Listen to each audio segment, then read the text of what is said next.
آخری رات اللہ تعالیٰ اس کی پچھلے سال کے سارے گناہ معاف فرما دیتا ہے۔ تو اس کو اس سے تشبیہ دی گئی کہ جیسے جلنے سے چیز ختم ہو جاتی ہے، رمضان کے روزے کی بھوک اور پیاس کی تپش سے اللہ تعالیٰ پچھلے سال کے سارے گناہوں کو معاف فرما دیتے۔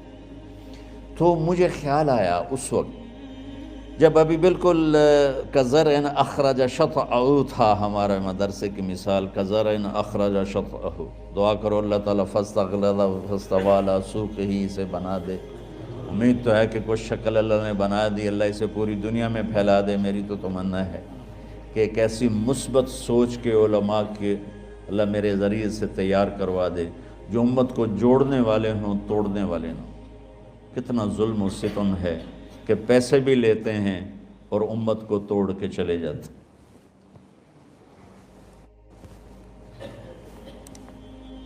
میں نے ایک خطیب سے کہا تم یہ منفی تقریریں کیوں کرتے ہو، تم مثبت کیوں نہیں کرتے؟ تھوڑی چیزیں ہیں بتانے کے لیے لوگوں کو جس پر سارے مسائل، سچ بولو، کون سا مسئلہ کس کے خلاف کہے گا، محبت کرو، کس مسلک کے خلاف ہے یہ بات، ماں باپ کی خدمت کرو، رزق حلال کماؤ، شراب سے بچو، زنا سے بچو، جوئے سے بچو، سود سے بچو، رشوت سے بچو، جھوٹ سے بچو، ظلم سے بچو، ماں باپ کی نافرمانی سے بچو۔ یہ کتنی باتیں ہیں جو امت کو بتانے کی ضرورت۔ کہنے لگا یہ پھر پیسے نہیں لبدے، پیسے ہی اس گل دے لبدے کہ آج تسی فلانے آندہ توا لین بجامنا، اگر منہ میں توا نہ لگاؤں تو میں تو نہ پیسے نہیں دے۔ تو یہ اس وقت سٹیٹس ہے، تو کیا پیغام جائے گا؟ تو اللہ تعالیٰ آپ کو مثبت بنائے۔ رمضان میں چونکہ سارا علم اترا تو مجھے خیال آیا کہ ہمیں رمضان میں چھٹی کرنا تو ایک ایسی عادت ہے، کوئی سنت تو ہے نہیں، تو مجھے رمضان میں پڑھائی کروانی چاہیے، چاہے تھوڑی ہوگی، روزے کی بھوک بھی ستائے گی اور رات کے جاگنے کی وجہ سے نیند بھی ستائے گی، لیکن اس میں ایک لفظ سینکڑوں لفظوں پہ بھاری ہوگا غیر رمضان۔ تو میں کراچی گیا اور مفتی تقی صاحب دامت برکاتہم سے سب سے پہلے جا کے مشورہ کیا کہ حضرت میں چاہتا ہوں کہ رمضان میں چھٹی نہ ہو، پڑھائی ہو۔ اس وقت رمضان سردیوں میں تھا، تو وہ بڑے خوش ہوئے، کہنے لگے یہ تو بہت اچھی بات۔ اصل میں ہمارے اکابر نے رمضان میں چھٹیاں اس لیے رکھی تھیں کہ سارا سال تو عبادت ہوتی ہے بالواسطہ، پڑھنا پڑھانا عبادت ہے ایک واسطے کے ساتھ، اور روزہ، نفل، تہجد، تلاوت یہ عبادت ہے بلا واسطہ۔ تو طلباء، علماء رمضان میں اپنا وقت عبادت میں گزارے، کہنے لگے اب وہ عبادت تو ہوتی نہیں رمضان میں، تو بہتر ہے آپ پڑھائی شروع کرائیں، بہت اچھا ہوگا۔ وہ تو اتنے بڑے ہاتھی کے پاؤں میں سب کا پاؤں، اتنی بڑی ہستی نے، وہ صرف پاکستان کا سرمایہ نہیں پوری امت کا سرمایہ ہے، تو ان کی اس بول نے مجھے ہمت دے دی۔ تو پھر میں نے یہاں آ کر اس وقت یہ پہلی جماعت مولوی عدنان صاحب کی اور مولوی مسعود صاحب اور کچھ انتقال کر گئے رحمۃ اللہ علیہ، یہ تھے، تو ہم نے رمضان میں سبق شروع۔ اس وقت ذرا میری ہمت تھی تو میں رات کو پڑھاتا بھی تھا، بیان بھی کرتا تھا، اب تو یہی میں اتنی مشکل سے بول رہا ہوں۔ تو ہم نے رمضان میں شروع کی کہ یہ رحمتوں کا مہینہ، ہر چیز کی برکت کا مہینہ، ہر شے کی اللہ کی طرف سے فراوانی اس میں ہے، علم کی بھی، ہدایت کی بھی، رزق کی بھی۔ غریب سے غریب آدمی بھی سموسے بنا کے بیٹھا ہوتا ہے، پکوڑے بنا کے بیٹھا ہوتا ہے، اور دسترخوان پہ ایک کی بجائے 3 چیزیں پڑی ہوتی ہیں۔ چاہے رمضان کے بعد سب کے پیٹ خراب ہوں، ایک واری تک کھانے دی تباہی پھیر دیں۔ روزے کا مقصد ہی فوت ہو جاتا ہے۔ روزہ جو ہوتا ہے بھوک کے لیے، پر وہ اتنا کھاتے ہیں کہ سحری کا کھانا افطاری تک ہضم نہیں ہوتا، اور افطاری کا کھانا سحری تک ہضم نہیں ہوتا، پر انہیں دونوں کا ہی کھاونا ہے۔ کہتا بھوک نہ لگے، بھوک نہ لگے۔ وہ بھوک لگنے کے لیے تو روزہ ہے۔ ایک تو یہ جسم کو صاف کرتا ہے، دوسرا غریبوں کی غربت کا احساس پیدا کرتا ہے کہ جو بھوک تو آج برداشت کرتا ہے، غریب روزانہ یہ بھوک برداشت کرتا ہے۔ تو اللہ کے غریب بندوں کی خدمت کر، ان تک اپنے مال پہنچا، اپنا اللہ نے دیا ہے تو ان کو بھی اس میں شریک کر، قبر میں لے جائے گا۔ تو اللہ تعالیٰ نے میرے دل میں یہ ڈالا تو ہم نے تعلیم رمضان میں شروع کی، کیونکہ قرآن رمضان میں اترا، انجیل رمضان میں اتری، زبور رمضان میں اتری، تورات رمضان میں اتری، پھر اللہ نے اس مہینے کا نام خود رکھا شہر رمضان، شہر رمضان۔ اس میں شب قدر رکھی، اس میں رات کی ایک نماز۔ اچھا، پہلی امتوں پہ روزہ فرض تھا افطاری سے افطاری، افطاری سے افطاری، بہت شدید تھا، 24 گھنٹے کا روزہ، بس افطاری کے بعد آنکھ لگ جاتی تو روزہ اگلا شروع ہو جاتا تھا۔ تو ہم پر بھی پہلے ایسے ہی روزہ اترا، افطاری سے افطاری۔ تو ابن سرمہ رضی اللہ تعالیٰ عنہ اونٹ چرانے والے تھے، وہ شام کو لوٹے تو بیوی سے پوچھا کوئی افطاری کا سامان ہے؟ انہوں نے کہا ہے تو نہیں، میں کہیں سے لے آتی ہوں۔ وہ گئیں افطاری کا کوئی سامان لینے، ان کو تھوڑی دیر ہو گئی اور ان کی آنکھ لگ گئی، تھکے ہوئے تھے، سورج ڈوب گیا۔ جب وہ آئیں تو ان نے کہا ہائے سرمہ تو ہلاک ہو گیا۔ کہ کیا ہوا؟ کہا اگلا روزہ شروع ہو گیا کیونکہ تیری آنکھ لگ گئی۔ تو انہوں نے کہا چلو کوئی بات نہیں، لیکن ظہر کے وقت بے ہوش ہو گئے۔ ایک روایت میں آتا ہے نماز پڑھنے آئے اور گر گئے، اور ایک میں آتا ہے گھر میں بے ہوش ہوئے۔ تو جو بھی صورتحال تھی اللہ کے نبی کو پتہ چلا۔ کیا ہوا سرمہ کو؟ کہا جی وہ افطاری کر نہیں سکے تو روزہ شروع ہو گیا تو بے ہوش ہو گئے۔ تو اللہ کے نبی رنجیدہ ہوئے، تو اللہ تعالیٰ نے قرآن اتار دیا، چلو میرے محبوب ساری رات کھاؤ، حتی یتبین لکم الخیط الابیض من الخیط الاسود من الفجر، کہ میرے محبوب صبح صادق تک آپ کی امت کو اجازت ہے، کھاؤ۔ پہلی امتوں پر افطاری سے افطاری، لیکن ان کی نماز تراویح نہیں تھی۔ تو ہمیں اللہ تعالیٰ نے دیا سحری تک، پوری رات۔ اچھا، ایک صحابی آئے، یا رسول اللہ میں تو مارا گیا۔ آپ نے کہا کیا ہوا؟ کہا میرا روزہ تھا، میں بیوی کے پاس چلا گیا۔ آپ نے کہا تو پھر تو غلام آزاد کر، کفارہ دے۔ کہا جی میں تو خود غریب آدمی ہوں، غلام کہاں سے آزاد کروں، خریدنا پڑے۔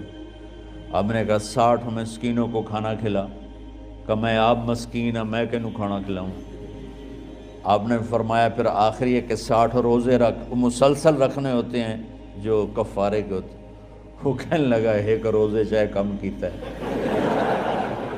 60 روزے اج میں کی کروں گا؟ تو آپ نے فرمایا اچھا ٹھیک ہے بیٹھ جا، بیٹھ گئے۔ تھوڑی دیر ہوئی تو ایک انصاری صحابی کھجوروں کا ٹوکرا لے کر آیا، یا رسول اللہ یہ صدقے کی کھجوریں ہیں، تقسیم فرما دیں۔ تو آپ نے فرمایا بھائی وہ کدھر ہو؟ کہا جی بیٹھا ہوں۔ آپ نے کہا ادھر آ، یہ کھجوریں لے جا اور 60 گھروں میں تقسیم کر دے۔ سبحان اللہ، اللہ نے اس امت کو لاڈ لڈائے ہیں، یہ اللہ کی لاڈلی امت۔ عجیب واقعہ یہ، کہنے لگا یا رسول اللہ، اللہ کی قسم مدینے میں مجھ سے غریب کوئی نہیں، آپ ایسا کرو یہ میرا کفارہ مجھے ہی صدقہ کر دو۔ تو آپ اتنا ہنسے کہ یہ آخری دانت نظر آنے لگے۔ بہت کم ایسا ہوتا تھا، فَضَحِكَ حَتَّى بَدَتْ نَوَاجِذُهُ، ایسا ہنسنا آپ کبھی کبھی ہنستے تھے کہ آخری دانت پورا منہ کھل جائے۔ تو آپ اتنا ہنسے کہ آخری دانت تک نظر آنے لگے۔ تو آپ نے کہا اچھا جا لے جا تیرے واسطے، لیکن یہ صرف تیرے لیے اور کسی کے لیے نہیں ہے۔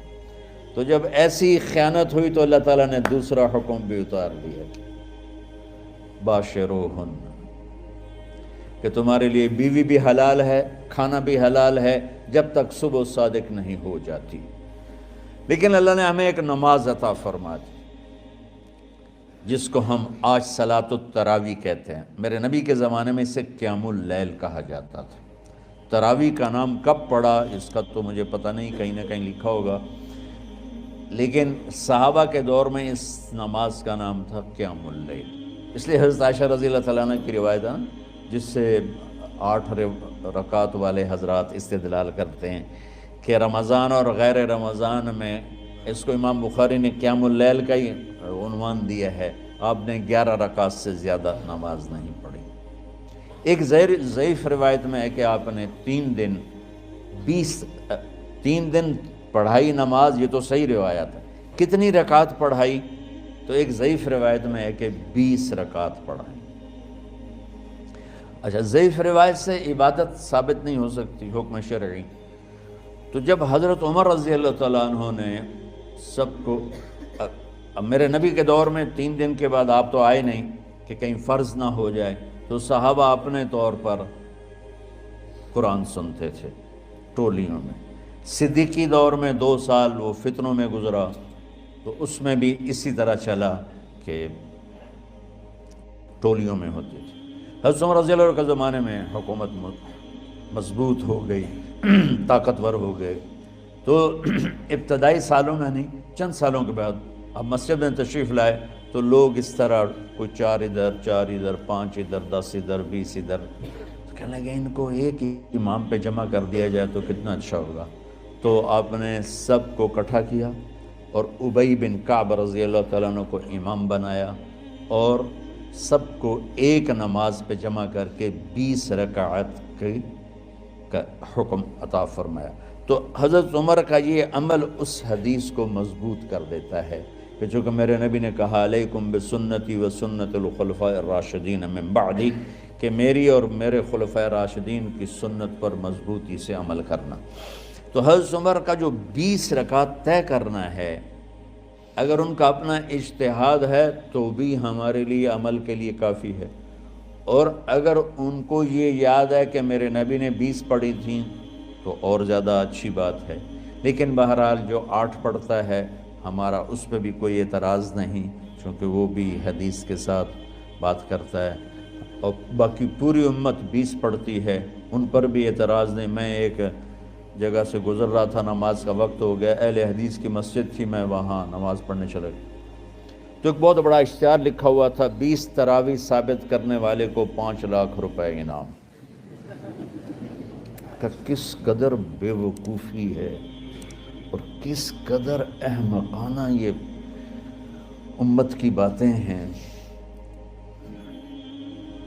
کہ 20 تراویح، سینکڑوں سال سے امت کا عمل 20 تراویح آ رہا ہے۔ تراویح کا نام جو پڑھا، مجھے یوں لگتا ہے کہ اہل مکہ، یعنی اہل مکہ جو تھے نا، وہ 4 تراویح پڑھ کے ایک طواف کرتے تھے، تو وہ آرام کے لیے ہوتا، ترویحہ آرام، تھوڑی دیر کا آرام۔ تو 4 تراویح کے بعد ایک طواف کرتے تھے، وہ چھوٹا سا طواف 10 منٹ میں ختم ہو جاتا تھا، اور پھر 4 تراویح پڑھتے تھے، پھر طواف کرتے تھے، پھر 4 پڑھتے تھے، پھر طواف کرتے تھے۔ یہ صحابہ کے تھوڑے بعد کے دور کی بات۔ تو مدینے والوں کو پتہ چلا کہ مکے والے تو یہ کرتے ہیں، وہ کہنے لگے اساں کی کریے، انہوں نے کہا اسی 40 تراویح پڑھیں گے، 40 رکعت، وہ 40 رکعت پڑھتے تھے۔ تو نوافل میں کوئی سختی نہیں کہ بھائی 8 سے زیادہ نہیں پڑھنی، بدعت ہو جائے گی، اور 20 پڑھنا بدعت ہے، یہ سب جہالت کی بات ہے۔ اور یہ 8 پڑھ رہے ہیں یہ غلط ہے، یہ بھی حماقت کی بات ہے۔ جو صحیح حدیث سے دلیل پکڑ کے کوئی عمل کرتا ہو تو بھائیو اس سے بحث نہ کیا کرو، مناظرہ نہ کیا کرو، یہ بہت نادانی والی بات ہے۔ اور امت کا خلق لاکھوں کروڑوں انسانوں کا ایک عمل پہ جمع ہونا، یہ بذات خود اس کی طاقت کی ایک دلیل۔ اور حرمین جب سے میرے رب نے حضرت عمر نے 20 رکعت شروع کی، آج تک وہاں بھی ساری مساجد میں 8 رکعت تراویح ہوتی ہے، لیکن حرمین کی مسجد میں 20 رکعت، ادھر بھی ادھر بھی۔ اور یہ جو وہاں ختم قرآن پہ دعا نہیں مانگی جاتی، یہ کس کا عمل ہے؟ حضرت عثمان کا۔ حضرت عثمان نے اپنے دور خلافت میں تراویح پڑھانے والے سے کہا جب قرآن ختم کرو تو دعا کرنا۔ وہ کہنے لگے جی کیا دعا کروں؟ کا جو تیرے دل میں آیا کرنا۔ تو ختم قرآن کی رات تراویح کی آخری رکعت میں من الجنت والناس کے بعد دعا کے لیے ہاتھ اٹھانا، یہ حضرت عثمان رضی اللہ تعالیٰ عنہ نے اس کو زندہ فرمایا۔ اور امام دعا کرتا تھا 1 منٹ 10 منٹ 20 منٹ جتنے بھی، اور پیچھے لوگ آمین کہتے تھے۔ وطر کی جماعت نہیں ہوتی تھی، وطر کو باجماعت حضرت مولا علی رضی اللہ تعالیٰ عنہ نے شروع کی کہ وطر کو بھی باجماعت پڑھا جائے، تو یہ ان کی سنت ہے کہ وطر کو باجماعت پڑھا گیا۔ تو اب یہ لہٰذا یہ سارے سنت جو کام ان خلفۂ راشدین سے ہوا وہ بھی سنت ہے۔ تو اللہ نے ہمیں ایک عبادت دے دی کہ میرا قرآن پڑھو اور سنو۔